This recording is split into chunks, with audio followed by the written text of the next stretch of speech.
การเส้นทางประชาธิปไตยมาร่วมสร้างสรรค์สังคมไทยให้เป็นสังคมแห่งประชาธิปไตยอย่างยั่งยืน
ครับสวัสดีครับวันนี้ก็กลับมาพบกับรายการเส้นทางประชาธิปไตยนะครับโดยสำนักงานคณะกรรมการการเลือกตั้งประจำจังหวัดลำปางครับวันนี้นะครับกระผมนะครับ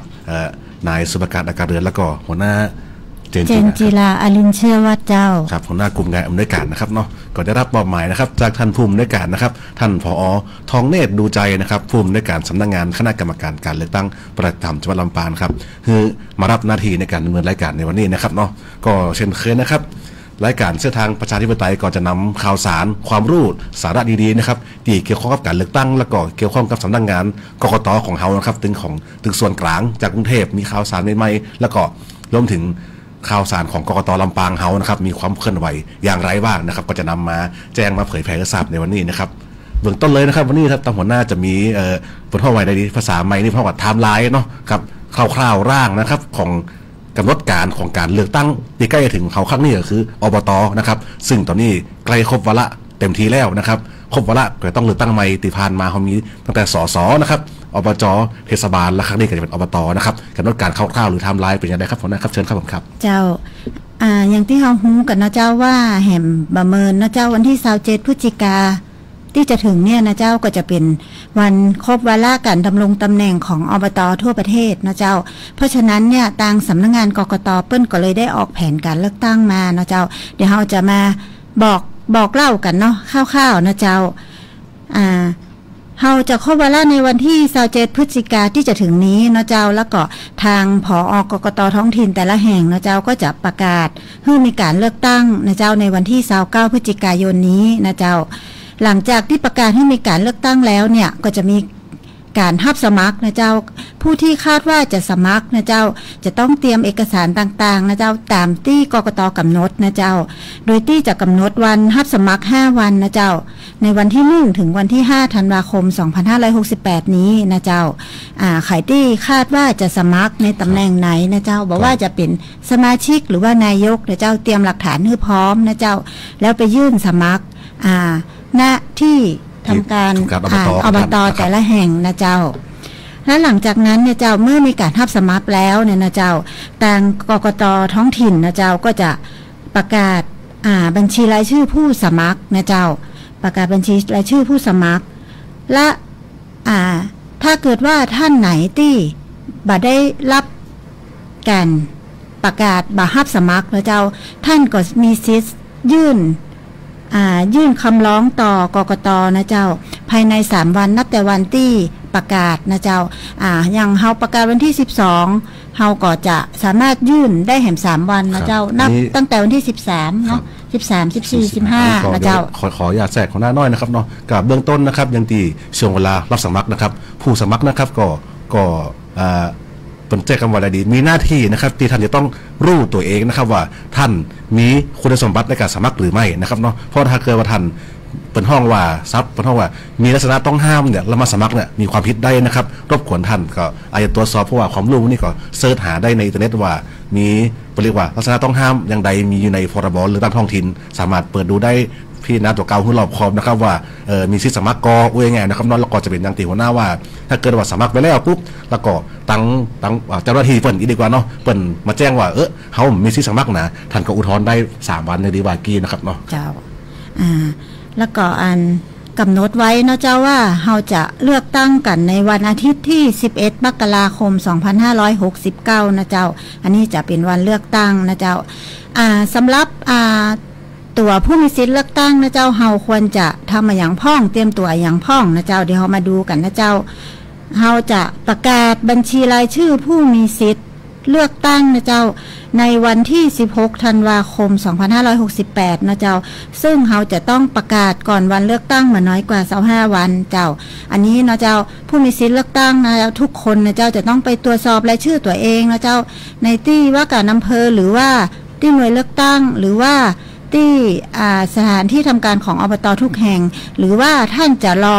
หนังสือแจ้งเจ้าบ้านนะเจ้าเพราะว่าหนังสือแจ้งเจ้าบ้านเนี่ยเราจะส่งไปทุกครัวเรือนนะเจ้าจดหมายไปถึงที่บ้านเลยนะครับผมอันเนี้ยหนังสือแจ้งเจ้าบ้านเนี่ยวันสุดท้ายที่เราจะส่งนะเจ้ามันก็จะเป็นประมาณวันที่26ธันวาคมนะเจ้าช่วงระหว่างที่เปิ้นประกาศปุ๊บเนี่ยท่านสามารถไปตรวจสอบชื่อได้เลยถ้าสมมุติว่าท่านหรือว่าบุคคลในครอบครัวของท่านเนี่ยบ่มีชื่อนะเจ้าท่านก็สามารถไปยื่นขอเพิ่มชื่อถอนชื่อได้นะเจ้าภายในวันที่31เนี่ยนะเจ้าอันนี้ก็คือวันที่31จะเป็นวันสุดท้ายนะเจ้าท่านสามารถยื่นก่อนวันเลือกตั้งบ่น้อยกว่า10วันนะเจ้าอันนี้ก็ตรวจสอบรายชื่อนะเจ้าถ้าเฮามีชื่อเฮาก็จะเป็นผู้บ่มีสิทธิ์เลือกตั้งนะเจ้าครับผมก็อย่างที่บอกตะกี้นะครับเนาะนอกจากเพิ่มชื่อนะครับตรวจสอบแล้วชื่อเขาตกหล่นไปทะเบียนบ้านเขานะครับอยู่กัน5คนนะครับเนาะชื่อหายไปคนหนึ่งไปแจ้งเพิ่มชื่อนะครับแล้วถ้ามันเกิดมาก็ต้องแจ้งนะครับ UDB เป็นห้องแบบมีชื่อผีนะครับเนาะพดมาจากไหนมาโหนะครับต้องไปแจ้งออกตัวนะครับเนาะตรงนี้ก็ต้องฝากกันไว้ตัวต้องเป็นเรื่องสำคัญในการแจ้งสิทธิ์นะครับเนาะรวมถึงยังติวากี้ตัวนะครับเมื่อถึงวันเลือกตั้งนะเจ้าถ้าสมมุติว่าก่อนวันที่11มกราคมเนี่ยว่าท่านใดที่จะบ่สะดวกไปเลือกตั้งหรือว่าเฮามีธุระอันหยังต้องเดินทางไปต่างจังหวัดหรือว่ามีภารกิจอันหยังเร่งด่วนในวันที่11เนี่ยวันที่11มกรานะเจ้าซึ่งเป็นวันเลือกตั้งท่านก็สามารถแจ้งเหตุบ่อาจไปใช้สิทธิ์เลือกตั้งได้นะเจ้าท่านสามารถแจ้งได้ก่อนวันเลือกตั้งบ่น้อยกว่า7วันนะเจ้าแล้วก็ซึ่งจะตรงกับวันที่4ถึงวันที่10มกราคม2569นะเจ้าอันเนี้ยนะที่ท่านไหนที่พอรู้ว่าตัวเองจะต้องบ่ได้ไปเลือกตั้งแน่นอนนะแจ้งไว้เลยนะเจ้ากันไว้จะได้บ่ลืมแล้วก็จะได้บ่เป็นผู้เสียสิทธิ์เลือกตั้งนะเจ้าและเห็นกรณีนึงกรณีที่วันเลือกตั้งนะเฮาก็ยังไม่แน่ใจว่าเฮาจะได้ไปบ่ได้ไปแต่ถ้าวันเลือกตั้งพอวันเลือกตั้งปุ๊บเฮามีเหตุที่บ่ได้ไปเลือกตั้งจริงๆก็ทางกกต.เฮาก็ยังเปิดโอกาสให้ท่านสามารถไปแจ้งเหตุได้แห่ม7วันหลังวันเลือกตั้งนะเจ้าซึ่งมันก็จะตรงกับวันที่12ถึงวันที่18มกราคมนะเจ้าอันนี้นะเจ้าเฮาพยายามตรวจดูนะเจ้าเพื่อจะได้บ่ฮื้อเป็นผู้เสียสิทธิ์เลือกตั้งนะเจ้าครับผมก็ต่อเนื่องสักน้อยนะครับเนาะคำว่าผู้เสียสิทธิ์นะครับที่หัวหน้าเจนจิลาได้ ไปสักครู่กินนะครับเนาะผู้เสียสิทธิ์คืออย่างครับผู้เสียสิทธิ์คือ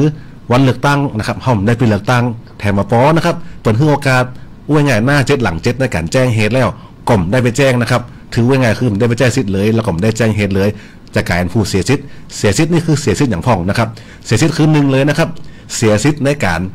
ลงสมัครอย่างมาได้เลยนะครับเนาะที่ว่าเลยตั้งแต่ผู้ใหญ่บ้านนะครับเนาะอบตเทศบาลอบจสสสวอย่างสมัครได้เลยนะครับทั้งสิ้นเลยนะครับเนาะ2นะครับเสียสิทธิ์ในการช่วยเนาะช่วยคือช่วยอย่างครับช่วยเช่นเขาบ่สมัครไม่ได้ลงสมัครเป็นหน้าการเมืองท้องถิ่นไม่ได้เป็นสทสอบตสักอย่างแต่วันดีกินดีครับมีคนหันเขา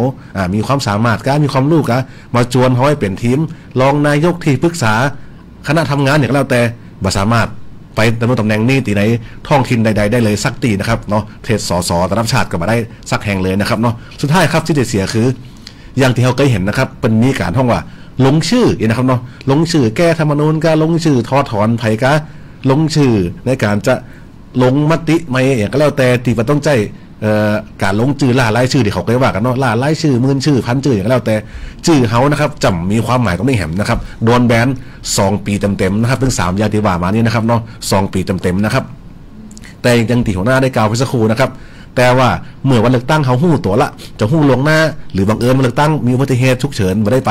แจ้งเหตุที่ไปอาจไปใช้สิทธิ์เลือกตั้งได้นะครับเนาะช่องทางแจ้งมีเยอะๆครับง่ายๆอันดับแรกเลยคือแจ้งตัวเองครับกับนายทะเบียนท้องถิ่นที่เฮาอยู่นะครับเนาะไปอำเภอเลยเนาะไปแจ้งเหตุนะครับผมได้ไปใช้สิทธิ์เลือกตั้งหรือเดี๋ยวนี้ครับแอปพลิเคชันนะครับเนาะชื่อแอปพลิเคชัน Smart Vote นะครับเนาะอันนี้โหลดไว้ได้เลยนะครับ Smart Vote นะครับมีหมดเนาะถึง Android ถึง iOS นะครับโหลดได้เลย Smart Vote เนี่ยสามารถแจ้งเหตุตีบอาจไปใช้สิทธิ์ได้เลยนะครับผมก็แจ้งตลอดนะครับเนาะแล้วก็ Smart Vote นี่รวมถึงยังสามารถนะครับเอามาดูเป็นข้อมูลได้ตัวว่าถึงเวลาเลือกตั้งแล้วเนี่ยเซิร์ชลงไปเลยครับกรอกบัตรเลขประจำตัว23 หลักของเขาเข้าไปแล้วก็จะสามารถฮู้ได้ว่าเขาจะมีเลือกตั้งที่ไหนหน่วยใดนะครับวันที่อย่างมันจะขึ้นมาให้หมดเลยนะครับเหมือนหนังสือแจ้งชาวบ้านเลยแต่เป็นออนไลน์รวมถึงสำคัญสุดก็คือการที่เขาสามารถแจ้งเหตุเนี่ยครับเนาะที่ไม่อาจไปใช้สิทธิ์เลือกตั้งได้ผ่านออนไลน์นี่ก็ได้เลยนะครับผมครับต่อมานะครับข่าวสารวันนี้จะนำมาเผยแพร่กันนะครับก็ตะกี้นะครับฟังรายการก่อนนั่งอยู่ตั้งหน้ากินนะครับเนาะเป็นว่าเป็นสมัครงานนะครับเขาก็มีนะครับกกต.นะครับผมเนาะขอฝากตรงนี้ตัวนะครับกกต.นะครับตอนนี้รับสมัครพนักงานนะครับบรรจุนะครับง่ายเลยกำภาษาบ้านเราคือส่วนกลางนะครับเนาะแล้วก็ส่วนจังหวัดนะครับรวมทั้งหมดน่ากว่า200อัตรานะครับเนาะเงินเดือนนะครับ 19,500 บาทนะครับเบื้องต้นอย่างนะครับเนาะมีตำแหน่งอย่างพ่องนะครับเอามาเล่าให้ฟังนะครับอันแรกเลยนะครับพนักงานการเลือกตั้งนะครับ55อัตรานะครับเนาะอันที่2พนักงานสืบสวนและไต่สวนปฏิบัติการนะครับเนาะพนักงานสืบแหม105อัตรานะครับนิติกรแหม30อัตรานะครับนักวิเคราะห์นโยบายและแผน5อัตรานักทรัพยากรบุคคล8อัตรานะครับนักวิชาการตรวจสอบภายใน1อัตรานักประชาสัมพันธ์นะครับ3อัตรานักวิเทศสัมพันธ์นะครับ3อัตรานักวิชาการคอมพิวเตอร์5อัตราแล้วก็สุดท้ายเจ้าพนักงานธุรการนะครับแหม16อัตรานะครับพวกนี้นะครับสามารถดูในข่าวสารในเว็บไซต์สำนักงานกกต.กลางเสิร์ชได้เลยนะครับเนาะแล้วก็การสอบนะครับก็จะสอบเหมือนส่วนกลางทั่วไปคือสอบสมัครสอบออนไลน์ได้นะครับแล้วก็ไปสอบตีกรุงเทพนะครับเนาะสอบเสร็จแล้วก็เหมือนกับทุกตีคือก็เอามาพิจารณากันว่าผู้ที่สอบผ่านจะได้บรรจุส่วนกลางส่วนจังหวัดนะครับเนาะก็ว่ากันไปนะครับอันนี้ก็ฝากไว้ตัวนะครับเป็นเรื่องของสมัครงานนะครับเนาะก็อยากจะเชิญชวนนะครับผู้ที่สนใจเนาะได้มาร่วมงานด้วยกันที่กกต.เขานะครับเนาะพัฒนาประชาธิปไตยไปด้วยกันนะครับผมครับแล้วก็ต่อมานะครับสืบเนื่องจากตะกี้นะครับนอกจากขอย่ำเป็นข่าวสารสำหรับคนบ้านเฮาเลยนะครับว่าสืบเนื่องจากตีว่าใกล้ถึงการเลือกตั้งอบต.ที่จะมาถึงแล้วนะครับอันดับแรกเลยนะครับผู้สมัครนะครับอย่างที่บอกแทรกหัวหน้าไปเมื่อสักครู่ช่วงต้นนะครับว่าผู้สมัครนะครับใกล้วันสมัครแล้วนะครับเตรียมตั๋วให้เรียบร้อยให้ดีนะครับ1ก็คือท่านพิจารณาตัวเองก่อนนะครับว่ามีคุณสมบัติครบถ้วนหรือไม่นะครับแล้วก็เป็นใจภาษาว่าเป็นผู้ลักษณะต้องห้ามหรือไม่นะครับเนาะเพราะว่าบางอย่างครับไปสมัครเสร็จปุ๊บนะครับมันจะว่าสมัครแล้วมาผ่านก็แล้วไปมันบ่ใจนะครับเนาะถ้าเกิดผ่านไปสมัครแล้วบังเอิญท่านขาดคุณสมบัติหรือท่านเป็นผู้ มีลักษณะต้องห้ามท่านถูกดำเนินคดีด้วยนะครับเนาะอันนี้ต้องระวังด้วยนะครับอย่างเช่นว่าลักษณะต้องห้ามเปิ่นว่ามีถึงน่าจะมี23กว่าวงเล็บนะครับนอกตีเป็นลักษณะต้องห้ามถ้าเกิดเขาเข้าไปห้องมีลักษณะเพื่อติดต่อไปนะครับรับไปสมัครนอกจากตั้งกรรมการหรือเจ้าหน้าที่เปิ่นจะมารับสมัครแล้วนะครับแถมหน้าที่หนึ่งที่เขาต้องงานเลยคือต้องดำเนินคดีทุกท่านนะครับเพราะว่าการสมัครในใบสมัครถ้าใบสมัครจะมีวงเล็บว่าขอรับรองว่าเป็นความจริงทุกประการนะครับเพื่อท่านยื่นเอกสารราชการให้กับหน่วยงานรัฐแล้วนะครับข้อมูลเป็นเท็จท่านมีความผิดนะครับเนาะนี่ก็ระวังตัวนะครับผู้สมัครทุกท่านนะครับต่อมาครับผู้สมัครเช่นกันการหาเสียงเลือกตั้งนะครับทุกการหาเสียงนะครับไม่ว่าจะเป็นการแจ้งค้นการแจ้งรถ การแจ้งสื่อโซเชียลอิเล็กทรอนิกส์ต่างๆนะครับเนาะการขึ้นป้ายอย่างต่างๆท่านต้องมาแจ้งต่อสำนักงานกกต.กันทุกครั้งนะครับเนาะว่าแจ้งค้นนะครับกี่คนไข่พ่องนะครับท่านต้องมาแจ้งสำนักงานกกต.นะครับอันนี้หัวใจแค่ลำปางนะครับทุกจังหวัดเหมือนกันหมดนะครับเนาะคือต้องแจ้งก่อนเบื้องต้นค้นกระจายหลักฐานค้นคือสำเนาบัตรประชาชนของปทว่าผู้ช่วยหาเสียงนะครับเนาะรถ ก็ต้องแจ้งสำเนารถคือคู่มือรถนะครับเนาะมาแจ้งกกต.นะครับเนาะรวมถึงซื้อโซเชียลแหมนะครับจะแจ้งช่องทางใดเนาะ Facebook กะนะครับเนาะ LINE นะครับ TikTok Instagram เนี่ยก็แล้วแต่นะครับท่านต้องแคปหน้าจอโปรไฟล์ท่านนะครับเรามาแจ้งต่อกกต.ได้ว่าท่านจะแจ้งซื้อช่องทางใดในการหาเสียงเลือกตั้งนะครับต้องแจ้งก่อนนะครับไม่ใช่แจ้ง ไปแล้วเรามาแจ้งที่หลังนะครับทุกกิจกรรมว่าคนว่ารถว่าซื้อโซเชียลแจ้งก่อนถึงปฏิบัติการได้นะครับเนาะต้องมาแจ้งก่อนทุกครั้งนะครับแล้วก็ต่อมาครับเอกสารพวกนี้นะครับท่านเก็บไว้คือดีนะครับเนาะถ้าได้รับฟังกันอยู่นะครับเผยแพร่ต่อตัวนะครับว่าเอกสารคู่มือรถเอกสารคู่มือค้นเนี่ยต่างๆเนี่ยถ้าท่านมายื่นต่อกกต.แล้วก่อนจะมาหาเฮานะครับถ่ายเอกสารเก็บไว้สักชุดหนึ่งเนาะเอาไว้ทำไมครับเอาไว้เนื่องจากเมื่อเลือกตั้งเสร็จแล้วนะครับเอกสารเหล่านี้ท่านต้องนำมาชี้แจงค่าใช้จ่ายแหมเป็นเรียกว่าค่าใช้จ่ายในการเลือกตั้งนะครับหรือว่ายื่นบัญชีรายรับรายจ่ายในการเลือกตั้งท่านต้องมายื่นต่อกกต.แหมว่าจบแมตช์เลือกตั้งครั้งเนี้ยท่านเสี่ยงกายอย่างปลาล่ำแล้วเอกสารพวกนี้จะตามมานะครับนอกจากที่ท่านจะมีเป็นห้องว่าบินใบเซ็ตกาคัดอ้าวกาน้ำมันกาอย่างก็แล้วแต่เนี่ยคนพวกเนี้ยและซื้อโซเชียลพวกเนี้ยมันจะต้องนำมาคำนวณเป็นค่าใช้จ่ายตัวนะครับคนบางทีบางคนเขามีญาติพี่น้องนักเนาะเพิ่นไม่ช่วยมาได้นอกจากได้จ่ายตังค์แม่นครับแต่เฮานับเป็นเงินตัวนับเป็นเงินยังไงนะครับสมมติว่า10 คนท่านบอกไม่ได้จ่ายสักบาทเลยเนาะแต่ว่าปีน้อง10 คนเขาได้มาช่วยก็นับวันละ347 บาทเป็นค่าแรงขั้นต่ำลำปางคือคุ้นไปเลยพวกนี้ครับเขาเสี่ยงตังค์ในกระเป๋าจริงแต่ว่าเปิดเป็นคำนวณเป็นค่าใช้จ่ายตัวเพราะว่าการเลือกตั้งทุกครั้งเปิดจะ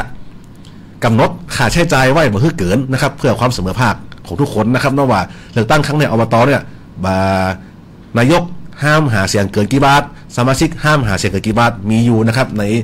เว็บไซต์ของมีผมต้องขออภัยด้วยวันนี้ผมได้นำมาตัวนะครับเนาะแต่เขาแจ้งข่าวๆรู้ทราบว่าอยากด้วยท่านสำคัญเลยเก็บหลักฐานนะครับขออย่าเสียเลี้ยวเก็บหลักฐานไว้ด้วยตัวเองถามว่ามาขอคัดติกกต.ได้ก็ได้นะครับแต่มันเสียเวลาถึงท่านถึงเฮานะครับเนาะผู้สมัครทุกคนนะครับอย่างอบต.คิดง่ายๆเลยครับเนาะอบต. 1ก็30-40 คนนะครับเนาะแล้วทั้งจังหวัดแหมนะครับกว่าจะมาค้นเอกสารเนาะกว่าจะเลือกทันทายไปแหมถ้าเกิดท่านเก็บไว้เองก็จะประท้วงว่าได้ปลอดภัยทั้งตัวท่านเนาะแล้วก็สะดวกทั้งตัวท่านทั้งตัวสำนักงานกกต.ของตัวนะครับอันนี้ก็ฝากไว้สำหรับผู้สมัครนะครับรวมถึงก็สำคัญสุดเลยก็อย่าลืมเนาะเขาการเมืองยุคใหม่นะครับเนาะเบอร์ซื่อเสียงนะครับเนาะเขาเชื่อว่านะครับคนเขาเดี๋ยวนี้พัฒนากันเยอะแล้วนะครับเนาะก็การซื่อเสียงเป็นสิ่งที่ถูกต้องนะครับรวมถึงผู้มีสิทธิ์ตัวนะครับตอนนี้ก็ฝากไว้นะครับส่วนถึงผู้มีสิทธิ์นะครับในการเตรียมตัวของผู้มีสิทธิ์นอกจากตีหัวหน้าเปิดแจ้งภาษาครูแล้วนะครับเขาอย่าลืมนะครับเนาะเตรียมเอกสารนึกพร้อมนะครับลองย้อนระลึกชาติดูกรรมว่าตกลงมาเดียวเนี่ยตัวเขามีทะเบียนบ้านอยู่ไหนนะครับบางทีบางคนไปไก่ตั้งจังหวัดลืมไปผมซ้ำว่าทะเบียนมันอยู่ลำปางเนี่ยกลับกรุงเทพเป็น10 ปี 5 ปีบอกฮู้ละบ้านเขาเลือกตั้งได้ที่ต่อที่บ้านเหมือนเดียวจะเลยอบต.ตัวเก่าอยู่กรุงเทพมันบอกฮู้ตัวเลยว่าต้องเลือกตั้งนะครับลอง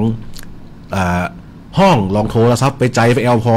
ญาติพี่น้องลูกหลานนะครับนะว่าอย่าลืมนะครับว่าเขามีเลือกตั้งครั้งนี้จะมาใช้สิทธิ์ก็เป็นสิ่งที่ดีเนาะเป็นการสนับสนุนระบบประชาธิปไตยแต่ว่าถ้าได้มาก่อนยินดีบอกครับแจ้งเหตุติดอาจไปใช้สิทธิ์ คนรุ่นใหม่สมัยนี้ก็แจ้งเหตุผ่านโทรศัพท์มือถือก็ได้แล้วผ่านแอปพลิเคชันสมาร์ทโหวตตะกี้นะครับผมรวมถึงนะครับผู้ที่จะไปใช้สิทธิ์ก็อย่าลืมเนาะเอกสารแสดงตนคืออย่างครับเอกสารแสดงตนคือบัตรประจำตัวประชาชนมีทุกคนแน่นอนนะครับบัตรประชาชนหมดอายุใจได้นะครับบัตรประชาชนหมดอายุสามารถใช้ได้นะครับแต่ล้มถึงแล้วมันต้องห่วงครับวันนั่นวันเลือกตั้งส่วนใหญ่บัตรส่วนใหญ่วันเลือกตั้งครับปกติแล้วกกตเขาจะขอความร่วมมือจากมหาไทยนะครับปกติแล้ววันเลือกตั้งมหาไทยอำเภอหรือเทศบาลเนี่ยเปิดนะครับทุกครั้งที่มีการเลือกตั้งเลยเผื่อเขาอะสมมติบัตรหายบัตรมีแต่ไปทำไม่ได้เลยวันนั้นแต่อย่างที่บอกนะครับบัตรประชาชนหมดอายุก็ใจได้เป็นอย่างนะครับแต่นะครับท่านใดที่บัตรหายหรือมีวันนั้นนะครับบัตรอื่นก็ใจได้นะครับเนาะไปขับขี่ไอ้อย่างกระตามตีลัดออกขึ้นนะครับเนาะประกอบโดยองค์ประกอบ3อย่างคือ1มีรูป2มีเลข13หลักแล้วก็3ออกโดยลัดเนี่ยใจได้หมดเลยนะครับแต่ต้องห้ามหมดอายุนะครับเนาะบัตรหมดอายุใจได้อย่างเดียวคือบัตรประชาชนนะครับผมต่อมาครับวันเลือกตั้งนะครับเนาะนอกจากเขาจะไปใช้สิทธิ์แล้วก็อย่าลืมนะครับนอกจากการสอดส่องดูแลนะครับว่ามีการทำทุจริตหรือไม่นะครับสามารถแจ้งได้นะครับเนาะรวมถึงจากไปพจะไปตรวจสอบเนาะว่ากรรมการประจำหน่วยนะครับทำงานถูกต้องตามหน้าที่ก็ไปดูได้นะครับรวมถึงแมลงอย่าลืมไปตรวจสอบกันในการนับคะแนนตัวนะครับว่านับคะแนนถูกต้องกันได้พ่องเพราะว่าจะอู้ต่อคือมีแอปพลิเคชันอันหนึ่งนะครับเป็นเอาไว้ในการแจ้งเหตุเลยนะครับบ่ต้องไปโรงพักนะครับชื่อแอปพลิเคชันตาสับปะรดนะครับเขาพบเห็นการสมมติว่าเห็นการกระทำผิดในถ่ายคลิปวิดีโอไว้ถ่ายรูปได้อัดเสียงได้ก็แล้วแต่อัพโหลดลงไปในแอปพลิเคชันนี้ได้เลยนะครับเป็นการล่องต่อกกตโดยตรงเลยนะครับผมครับอันนี้ก็เป็นข่าวสารที่เขามาฝากเกี่ยวกับเรื่องการเลือกตั้งนะครับรวมถึงข่าวสารสมัครงานตัวตีอูผึ่งวันนี้นะครับก็สุดท้ายก่อนจะจากกันวันนี้ก็จะขอฝากไว้เกี่ยวกับเรื่องของการขอรับการสนับสนุนกิจกรรมต่างๆของกกตเฮานะครับไม่ว่าจะเป็นเรื่องของวิทยากรในหลักสูตรประชาธิปไตยหรือพลเมืองคุณภาพนะครับรวมถึงการขอใจเครื่องลงคะแนนเสียงนะครับเป็นเครื่องลงคะแนนเสียงแบบกดปุ่มเนาะเอาไปให้ลองใจกันดูนะครับเราตอนนี้ก็ใจกันหลายตีโรงเรียนนะครับเป็นเลือกตั้งประธานนักเรียนสภานักเรียนก็ขอไปใจนะครับก็ขอรับการสนับสนุนได้ที่สำนักงานกกต.ลำปางเลยครับเพราะว่าเป็นนโยบายของท่านผอ.ครับท่านทองเนตรดูใจนะครับผอ.กกต.ลำปางเฮาที่เป็นเน้นย้ำเลยว่าการขอรับการสนับสนุนนี่เฮายินดีเข้าไปเป็นทั้งวิทยากรนะครับเนาะเป็นทั้งผู้อบรมเพื่อได้รวมถึงขอรับใจเครื่องลงคะแนนเสียงอิเล็กทรอนิกส์นี่ก็ยินดีคือบริการโดยมีค่าใช้จ่ายนะครับผมครับก็แจ้งเข้ามาได้เลยนะครับผมก็ครับวันนี้ก็ถึงเวลาพอสมควรแล้วนะครับเนาะครับวันนี้ก็ผมครับนายสุภการอักเลือนแล้วก็หัวหน้าเจนจิลาอลินเชื่อวัดนะเจ้าหัวหน้ากลุ่มงานอำนวยการนะครับวันนี้นะครับในฐานะตัวแทนของสำนักงานคณะกรรมการการเลือกตั้งนะครับผมก็ต้องขอกราบขอบพระคุณทั้งสวทลำปางนะครับที่คือพื้นที่ตรงนี้นะครับในการบอกเล่าข่าวสารสู่พี่น้องชาวลำปางเขาวันนี้ก็ต้องขอกราบขอบคุณครับแล้วก็สวัสดีครับสวัสดีเจ้า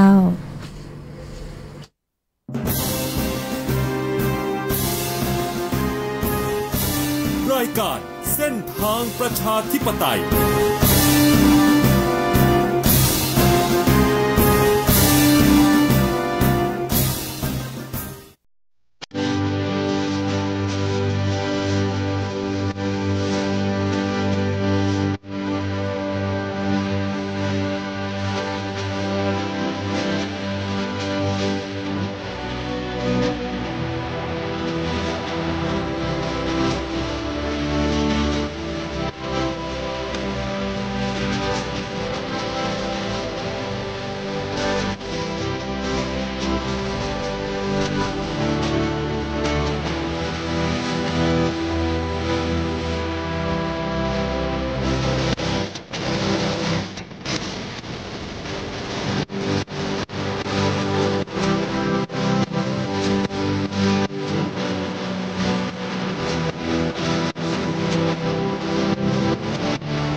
ประชาสัมพันธ์บอกพี่น้องตั้งหลายถึงหญิงและชายพี่น้องเจ้าบ้านการปฏิบัติตัวในการเลือกตั้งท้องถิ่นเฮานั้นมีความสำคัญถึงวันเลือกตั้งตามกำหนดการ